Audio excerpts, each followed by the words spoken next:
Good morning. आप सब आज तक 3 वीडियो देख चुके। आशा है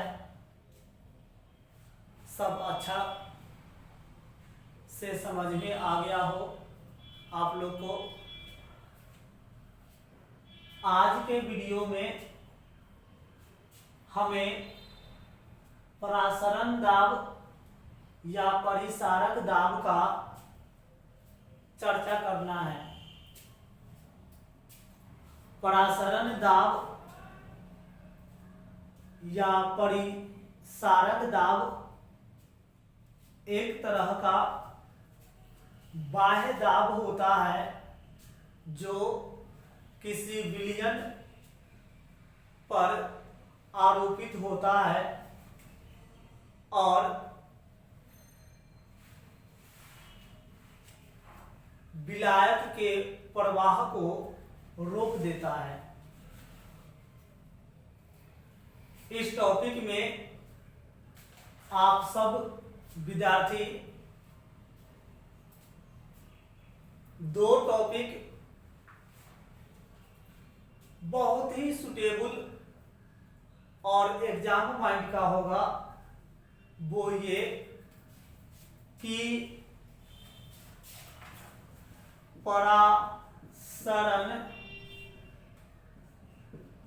एवं विसरण में अंतर और दूसरा उल्टा परासरण या विपरीत या प्रतिलोम परासरण और तीसरा विलयन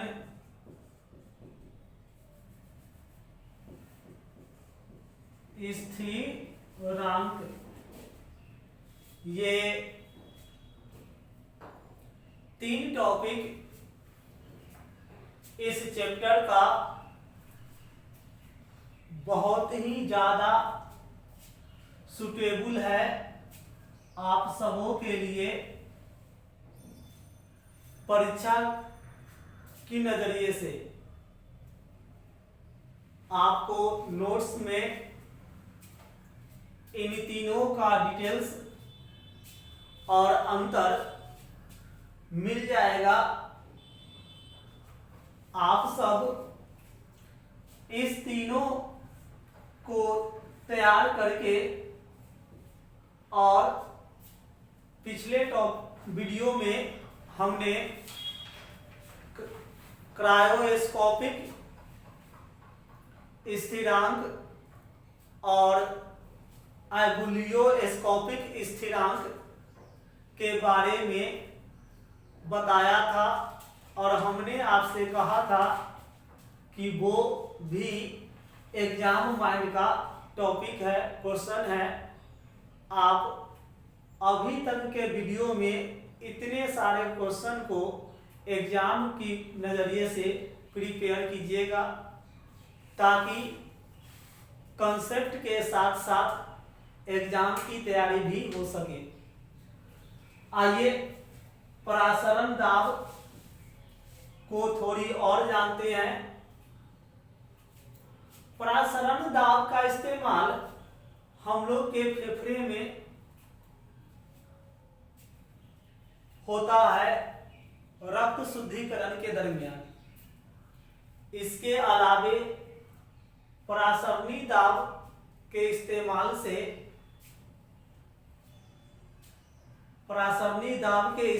से आप पानी को शुद्ध कर सकते हैं।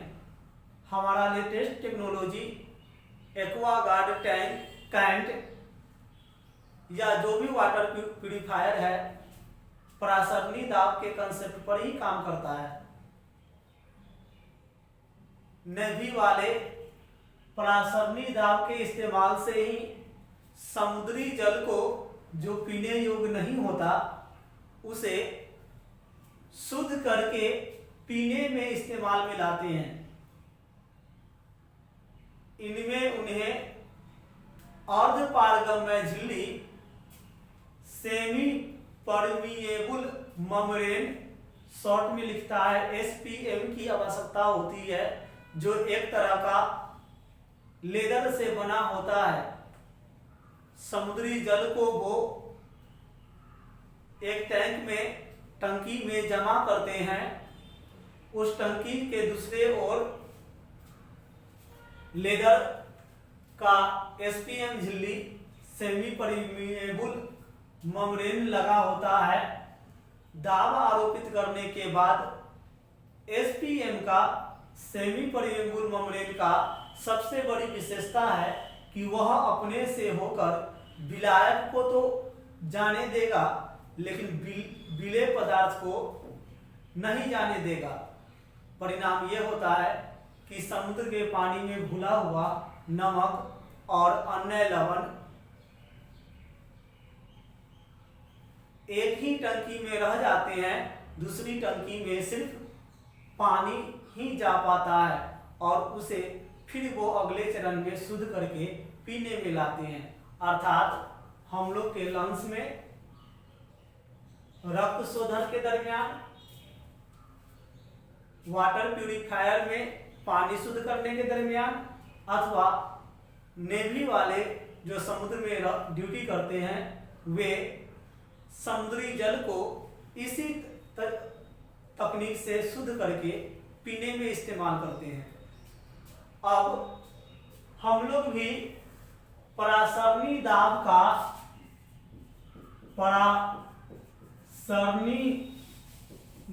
का नियम पढ़ेंगे। परासरणी दाब का कुल 3 नियम दिया गया है। ये 3 नियम हम बारी बारी से आपको बोलकर बताते हैं, उसके बाद हम आपको बोर्ड पर भी व्यंजक लिख देंगे। पहला नियम को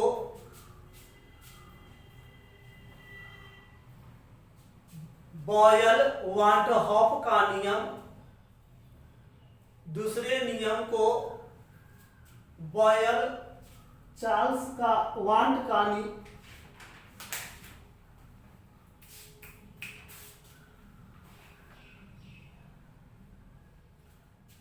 पहला नियम को फिर से सुनिए। पहला नियम को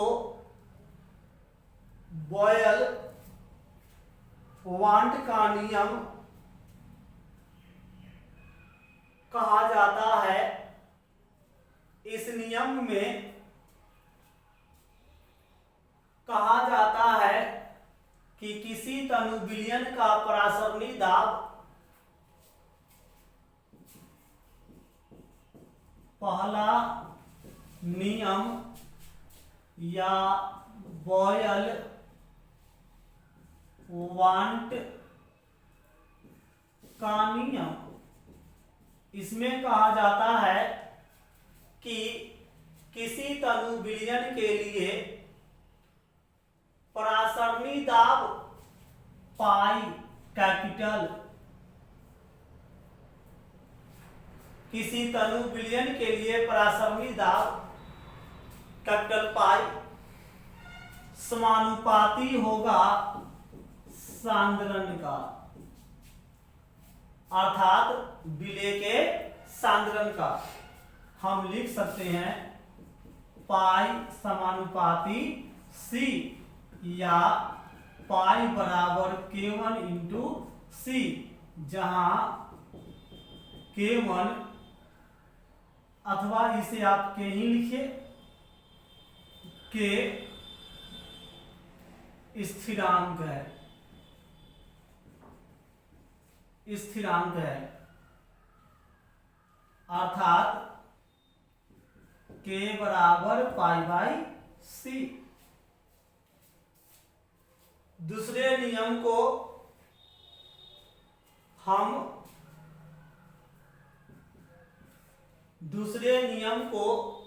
हम बॉयल-चार्ल्स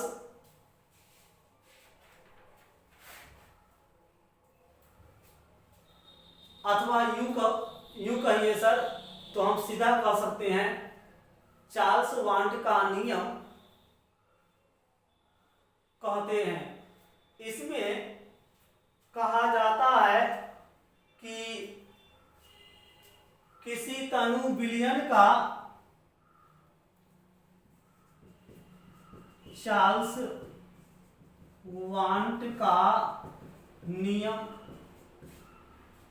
इसमें कहा जाता है कि किसी तनु विलयन का परासरणी दाब पाई, किसी तनु विलयन का परासरणी दाब पाई समानुपाती होगा T का ताप का, यहाँ ताप केल्विन में सूचित होगा और इसे परम ताप के सेंस में अथवा आप कह सकते हैं परम शून्य ताप के सेंस में ज्ञात किया जाता है। इसे हम ऐसे बढ़ाइए तो k पाई बराबर k1 इंटू टी, जहां k1 स्थिरांक है, k1 स्थिरांक है। अब हम परासरणी दाब का तीसरा नियम जानने से पहले हम संयुक्त नियम अर्थात पहला नियम और दूसरा नियम का संयुक्त रूप तीसरा नियम, परासरणी दाब का तीसरा नियम जानने से पहले हम परासरणी दाब के इस टॉपिक में ही ये पहला नियम और दूसरा नियम का संयुक्त रूप, जिसे संयुक्त नियम के नाम से जानते हैं, उसके बारे में जानेंगे।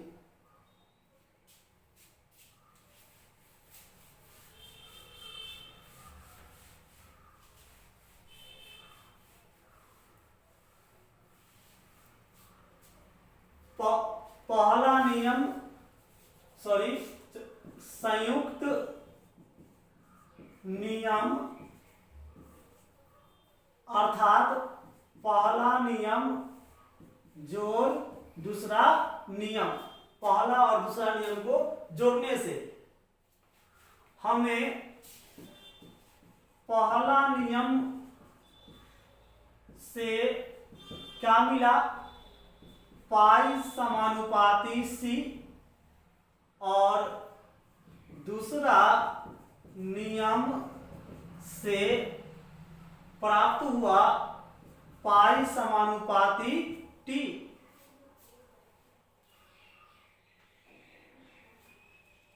अर्थात हम इसे पाई समानुपाती सी इंटू टी लिख सकते हैं, क्योंकि जब एक ही राशि हम इसे पाई समानुपाती सी इंटू टी लिख सकते हैं। क्यों? क्योंकि नियम होता है कि जब एक ही राशि दो या दो से अधिक भौतिक राशियों का समानुपाती हो तो उसे एक ही के गुणनफल के रूप में लिख सकते हैं। फिर से सुनिए, नियम कहता है कि जब एक ही राशि दो या दो से अधिक विभिन्न भौतिक राशि का समानुपाती हो तो उसे एक ही के रूप में एक ही के गुणनफल के रूप में लिख सकते हैं।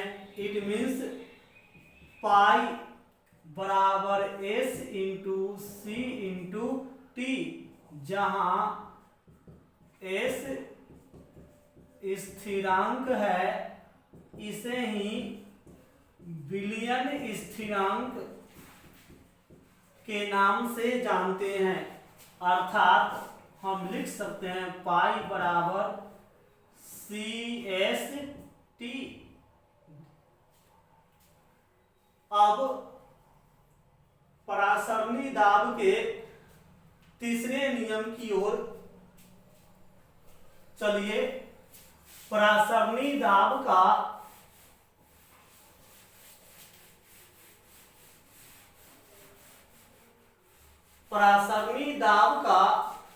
तीसरा नियम एवोगाद्रो का नियम अथवा तीसरा नियम, यह नियम कहता है कि पाई समानुपाती n या पाई बराबर के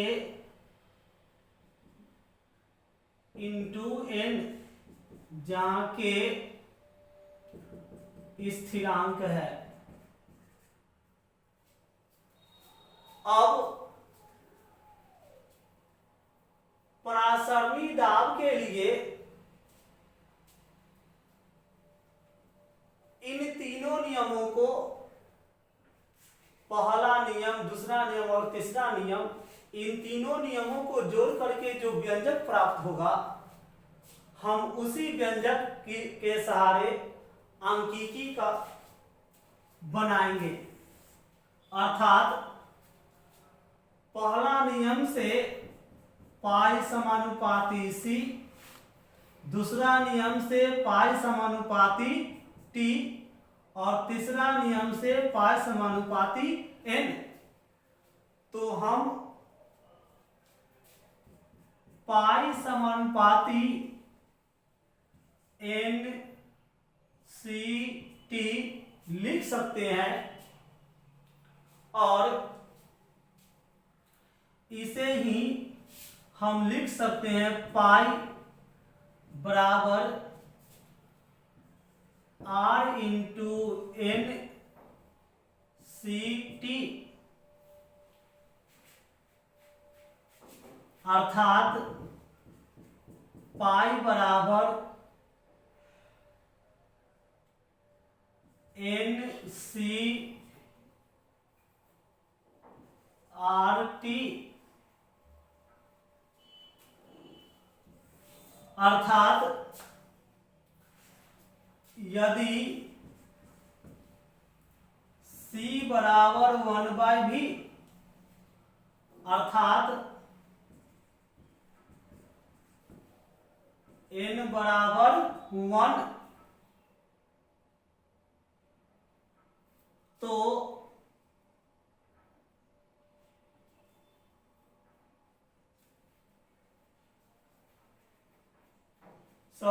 n का मान 1 हम अगले स्टेप में लेंगे। अभी हम c बराबर 1/v ही ले, तो पाई बराबर n R T by v या पाई v बराबर n आर टी, जहां r स्थिरांक है जिसका मान 6.022 गुना 10 के पावर 23 कण प्रति मोल